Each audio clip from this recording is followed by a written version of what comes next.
So I'm just going to follow the straight and narrow always, because that's what's expected of Democrats. But that's their fault. They're the ones that go out there and they stand on this moral high ground. Listen, they don't have to do that. I'm a Democrat. Tell me what the moral high ground is.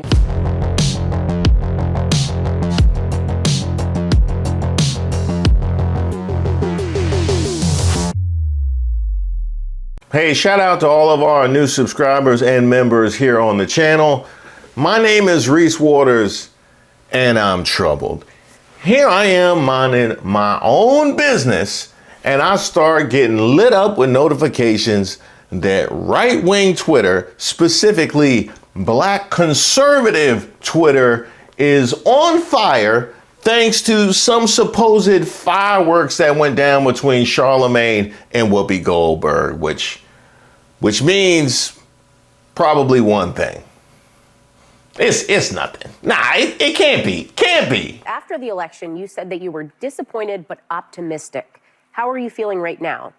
I feel the same way because, I mean, what's the other option? Right. So I still believe in this higher power called God. Yeah. And, you can't believe in God when, things go your way and not believe in God when things don't go your way. Okay, I'm going to split the difference with you, Charlamagne. First of all, I appreciate your stance, and that's actually one of the things that I advocated after the election. We don't really have much of a choice, but the reality is that people have been in far darker places than we find ourselves in right now, yet we had the optimism that we had before the election. There is every reason to feel like the pendulum will swing the other way. But if that's going to happen, we have to keep taking steps forward. But as far as what you said about you can't only believe in God when things go your way.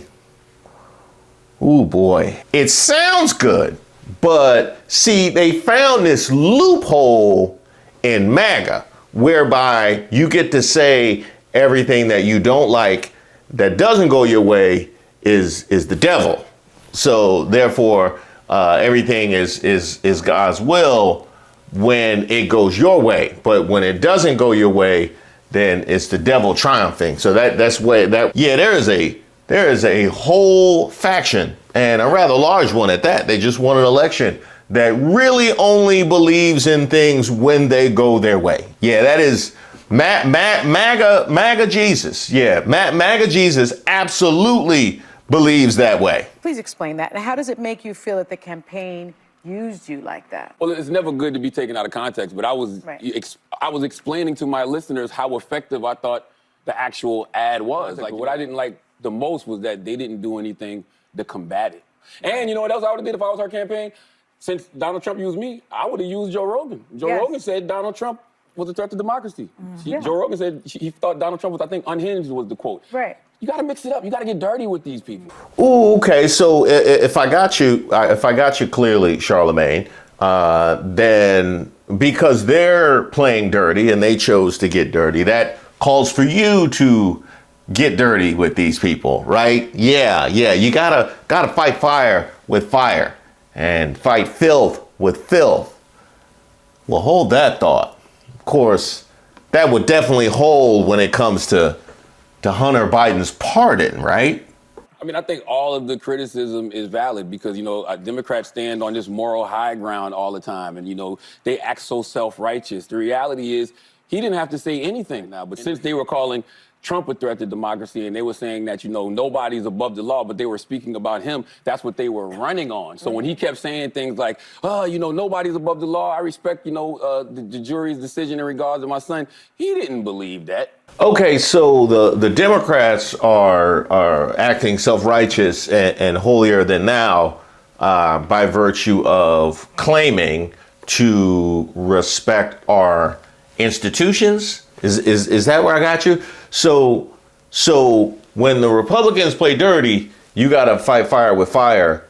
But when they sow discord and kill people's faith and trust in our institutions, then what's the win here? Because you're criticizing them for acting holier than thou, but saying you got to fight fire with fire. I mean, the win is right there. It's right there in front of you, Charlamagne. You just got to pick up that thing. Really, that's like the donkey of the day buzzer. It's right there in front of you, dog. You don't know that it was a lie. We don't know why he changed You really think he just changed his mind over Thanksgiving weekend all of a No, sudden? I'm going to tell you what I think. Okay. Yeah. I think he changed his mind because he got sick of watching everybody else get over. And he ain't the only one. He ain't the only one. It's a whole lot of people on this side of the aisle that's sick and tired of watching everybody get over. See, the whole point that you just made about Democrats acting holier than thou, you're not the only one who believes that and believes it's time for them to, quote, get dirty with these people. So how, in the context of us agreeing on both those 2 points, do you find it appropriate to fix your lips to criticize the Hunter Biden pardon? I mean, make that make sense. You get to the place where you just go, so I'm just going to follow the straight and narrow always, because that's what's expected of Democrats. But that's their fault. They're the ones that go out. They're the ones that go out there and they stand on this moral high ground. They don't have to do that. Okay, it is their fault that they stayed on that moral high ground as long as they did. Yes, that I will give you is in fact their fault. It kind of goes back to that old adage about you teach people how to treat you. Ain't but so many times you gonna kick me into conflict of interest, okay? Ain't but so many times. But let's also acknowledge the culpability of the American people who saw little to no value to the moral high ground that the Democrats had staked out. See, if in fact the moral high ground had been a rewarding position, there wouldn't be a reason to come off of it. If the things that Donald Trump has done up to this point, the things that he's claimed that he's going to do, the things he's alleged to have done would have been punitive the way that they have been for literally everybody else who's ever run for president or maybe ever run for a public office, probably even ever run for city dog catcher for that matter. If that would have been punitive the way it has always been up to this point, then the moral high ground would be a really valuable spot to stake out. But it's been proven not to be. And that's the reason why the Democrats need to come up off of it. But that reaction, the invalidating of the moral high ground, is a collective decision that the American people have made. It is our lack of value that we hold for the moral high ground. It's kind of like having the most Yelp reviews. It's nice, but when it's a 2.8, it's not doing what you think it is. Joe Biden made a point of saying we stand by our institutions Yes, I and the understand all that. impartiality of the Yes. Department of Justice. Yes. Democrats ran on that. This same DOJ indicted Hunter Biden. How we shouldn't be saying it's corrupt like Donald Trump does. But then in his statement pardoning Hunter Biden, he says that it was a political pursuit by his own Department of Justice. Y'all jumping Whoopi now? Okay, fine. We gonna squabble up. We gonna squabble up. That ain't nothing but a thing. Look, I'm glad you brought that up. The Democrats did, in fact, run on that. Was it successful?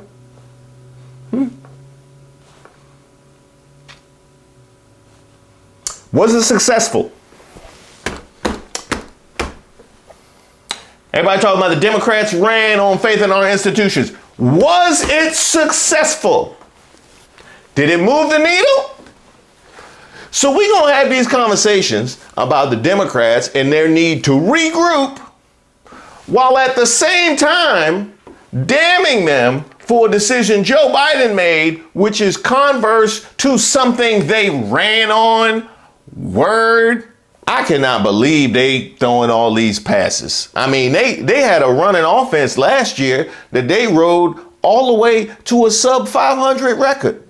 What is it that makes people flip out with Joe, but we don't have the same kind of thing? Well, I don't think people are flipping out with Joe. I think Democrats are flipping out with Joe because Democrats believe that they don't represent what he's currently representing. But that's just not true. That's why I say they stand on this moral high ground that simply does not exist. Okay, so if the moral high ground doesn't exist, right? So you believe that they're staying on a moral high ground that doesn't exist. So why would Joe acting outside of the moral high ground that you just stated doesn't exist be a problem?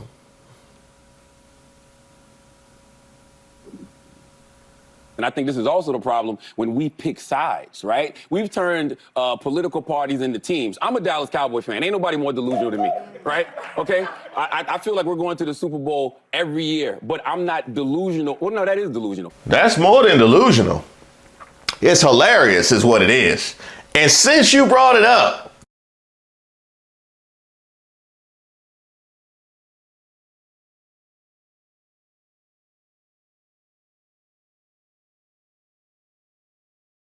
I get asked this question all the time. Hey, Reese, how many jerseys do you own? I actually don't have an answer for you, but what I can tell you is 31 NFL teams are represented. Oh, no, wait, because I also have the Washington football team, and I got the Houston Oilers. I got teams that don't even exist no more, but I ain't got Jerry's. Unless you count that garbage can over there. But when it comes to political parties, if you pick a side, right, if you say you're a Democrat, if you say you're a Republican, you refuse to be objective about anything. That's why I'm an independent. Yes, but I think that's the best way to go. But that's not a monolith. We're not, Democrats are not a monolith. But why can't you say when Democrats are wrong? Okay, now obviously I'm going to treat Charlamagne the way that I treated Obama coming down on black men. He's not talking to everybody because he's surely not talking to me. I have definitely talked about when Democrats were wrong. As far as we're treating political parties like teams, he's 1,000% right. 1,000% right. The way that we have adopted these national platforms, like political party platforms, if you are a Republican, not only do you believe in the basic core tenets of conservatism, but here's a whole laundry list of stances that you have to adopt. And the same thing if you are a Democrat. And if you come up off that national platform for one item, you get called all sorts of sellouts and this, that, and the other thing. Everything but a child of God. You get called if you come off that national platform for one item. He is 1,000% correct here, and it's a problem. The president has the ultimate pardon power. Every president has done this, right? Yeah. And so people are saying is that Joe Biden is now a liar, as opposed to Joe Biden is someone who now knows that the person that is going to be in the White House is on a revenge tour and his son is on an enemies list. And so he is using his rightful power. Sonny off the top rope. This is a critical point that must be mentioned in this discussion. Nothing happens in a vacuum. Even when I talked about this and I mentioned the precedent with Trump and the Republicans and the pardons they've given and the many flouting of norms and traditions, and we're questioning conflicts and all that kind of stuff. None of that happens in a vacuum. So Joe Biden is faced with this decision, and at large, Democrats are faced with a great number of decisions, knowing, at least they should at this point, that they cannot trust the Republicans to abide by the same imaginary rule book that they've been riding with for damn near a decade after the Republicans threw it in the trash. So you have to ask yourself, are you going to continue to be vulnerable in the same ways year after year after year when you know they cannot be trusted to abide by the same norms? I mean, we done seen Mitch McConnell laugh at even the suggestion of not pushing through a Supreme Court nominee prior to an election, as he argued successfully somehow during Obama's. They are not like us, and it's a problem because you can't make them be like us. It means you got to go there. I mean, that's what Kendrick did. Is that perhaps being pragmatic, having a change of opinion, as opposed to the president-elect who has lied almost 40,000 times during his first term. Well, I can't say what it is because so I'm not who in has the moral high ground? Like, what's the faux outrage? Neither one of them have the moral high ground. That's what I'm trying to get everybody to understand. But when you are a diehard Democrat or a diehard Republican, you refuse to be objective about the other party. Now, again, he definitely not talking to me because I definitely don't make excuses for every Democratic action. I've criticized Democrats on a number of occasions, but as far as our national political scene, I believe he's 1,000% right in terms of how so many of us operate. However, there was something he said at the beginning of that where he said neither of the party have the moral high ground. Wasn't your issue with the pardon that the Democrats act holier than thou and stake out a moral high ground that you don't think exists? And now neither party has the moral high ground. So if neither party has the moral high ground and he's doing something that we've seen a litany of times from the other party,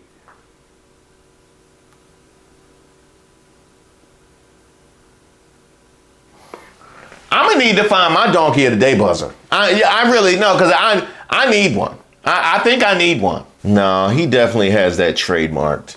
We gotta find something unique to my channel. Maybe I'm gonna call them the Wizard of the Day, because they are terrible. Let me know in the comments. Well, 2028 is going to be another presidential election, and I think everybody needs to start campaigning now. Maybe. Remember that whole thing I said about norms? Remember that whole thing I said about norms and standards and ethics and all that? Yeah. Maybe. And the way they start campaigning now is by making real connections with people, right? I think, Gavin Newsom has been doing a phenomenal job in the media because he goes on Fox News. Yeah. He did the debate with Ron DeSantis. He has his own podcast, Politicking, with Marshawn Lynch, and everything he does, he's able to make a story. Whoa. You're not just going to brush past that like you didn't say what you just said. Marshawn Lynch. You mean this Marshawn Lynch? I mean, I know I'm gonna get got, but I'm gonna get mine more than I get got, though. I'm subscribing to that right now. What advice can you give me on how to build my brand? Don't build a brand. Build yourself and let your brand become of what you build. That's a great, what'd you say right there? Damn, Doug, rewind it. Motherfucker, I forgot what I said. I love that. When you freestyling, then this just come off the dome, my boy. I apologize. But it's the same thing with somebody like Nikki Haley. She got a radio show right now. So now she's able to engage this audience every single week. Who's really good at that? Pete Buttigieg. Oh, Pete is great. Pete is a politician who comes to Breakfast Club when he doesn't need us. Yeah. He comes to Breakfast Club just to make a connection with people. He'll be there next week. Schedule that right now. Nah, he come to Breakfast Club just to sharpen his skills. Yeah, you don't play with Buttigieg. Yeah, no, that's Debo. But there are states that are figuring this out. I mean, there are some that are, it's nearly impossible, a 6-week ban or less. But there are states in this country that allow no restrictions up until the due date of a child. There was a national right to choose in this country, law of the land, for 50 years, which the vast majority of Americans believe was the right thing to do. But Donald Trump made a promise when he was a candidate, one of the few promises he actually kept, by the way. He didn't keep his promise of 6% economic growth. He didn't keep his promise to drain the swamp. He did have a pandemic to deal with. But even before the pandemic, America went into a manufacturing recession, which really hurt places like where I come from in the industrial Midwest. But anyway, my point is, he broke his promise for that kind of economic growth.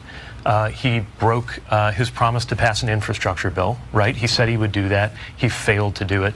The Biden-Harris administration got it done. He even broke his promise to that January 6th mob when he said, I will be at your side when you march down to the Capitol. But he actually did keep 2 promises.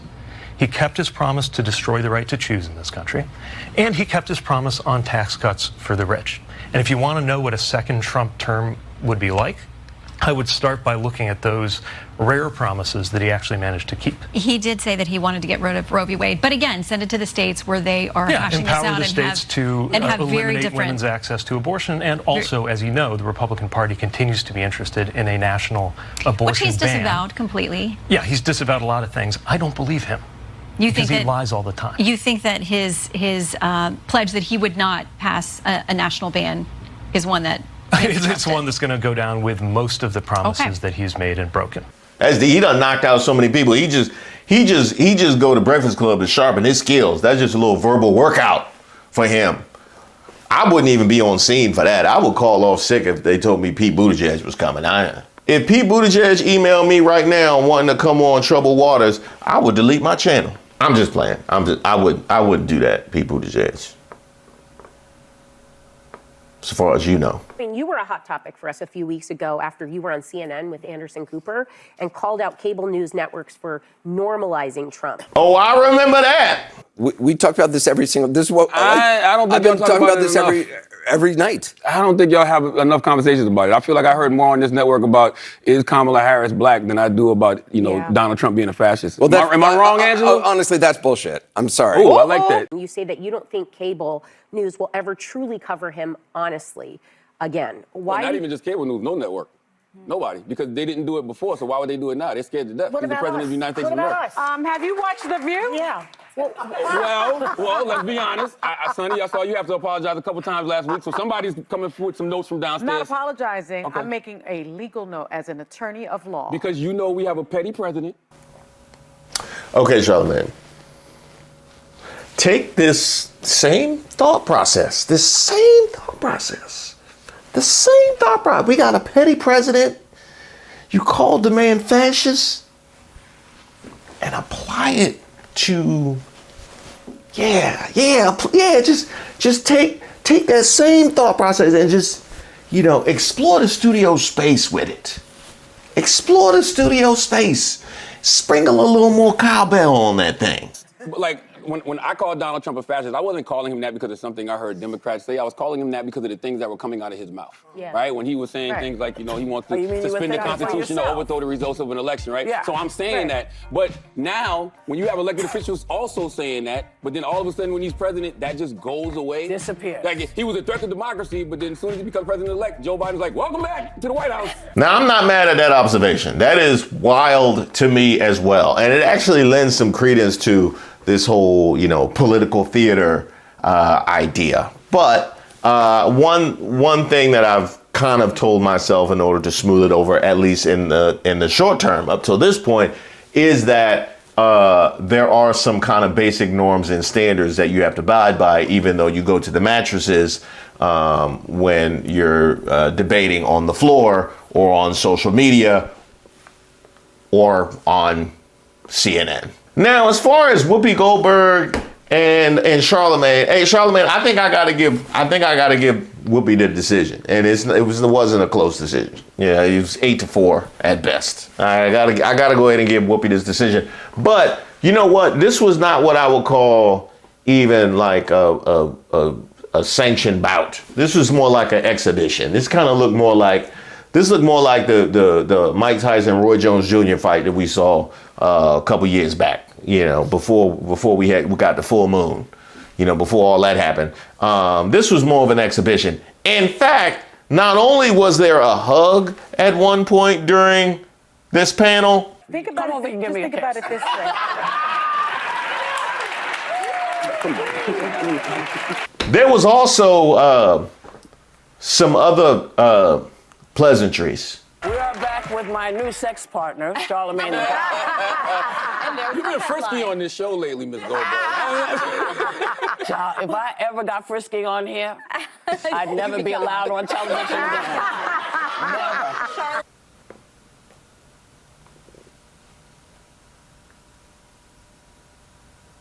I got to make some more members videos. I do. I got to make some more members videos because everything ain't for public consumption. It's not. Everything is not for the public.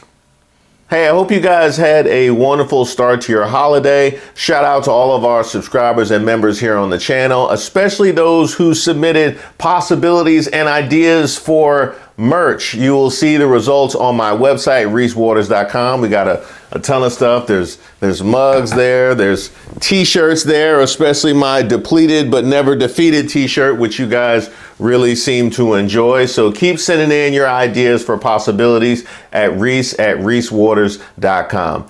I also want to mention, I was messing around on my phone and I happened to see that YouTube actually tells me who the most active members are on the channel. It's too many of you guys to name, but I wanted to give you guys a special nod, and I'll tip my cap whenever I possibly can. I've been talking to a lot of different people, and I think next year we'll probably have some new projects on the way, some special lives and some special projects specifically for the members. So be on the lookout for that. I can't wait to get started. And by the way, the link to membership is in the description box to all of my videos. So just go to a recent video and you will find the link to membership right there.